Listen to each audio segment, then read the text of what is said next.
Peggy 12.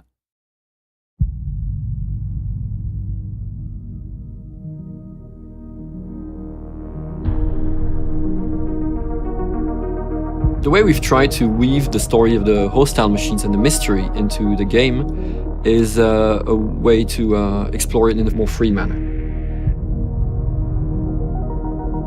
So you can explore it at your own pace. You can decide to follow the story for a while and then drop it to just do some awesome fighting and guerrilla war, and then come back to the story once you come to an interesting location, for instance.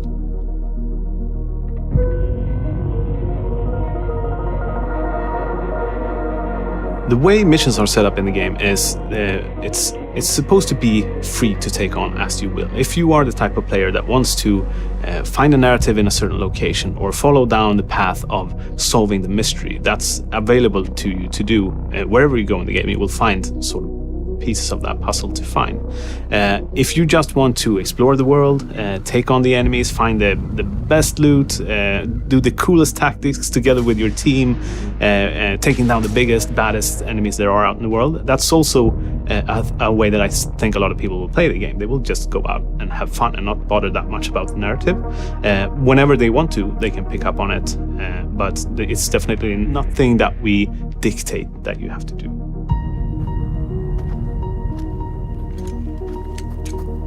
When creating a world like that of Generation Zero is to create a cohesive environment, an experience to the player that not only is aesthetically pleasing and believable, but also is functional to serve gameplay, because ultimately gameplay comes first. But it should never be a situation where the player is necessarily aware that maybe reality has been slightly bent or warped in order for the gameplay experience to come across smoothly. I really wanted to bring in some of the Swedish prehistory in with the 80s history in with what, how we're looking at the world today.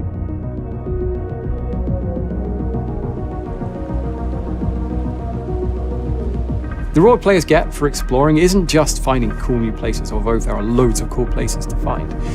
Often players will find little notes left behind by people, which will tell them a bit more about the world, a bit more about their story.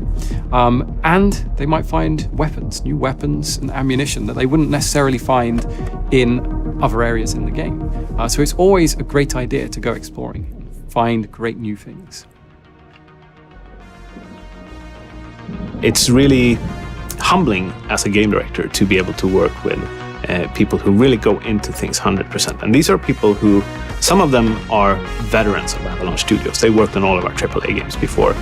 Some of them come in from different companies, and some come fresh out of school and just knock it out of the park instantly. And that fairly small team, but very senior and very dedicated, is just been one of the greatest experiences in my time in the industry.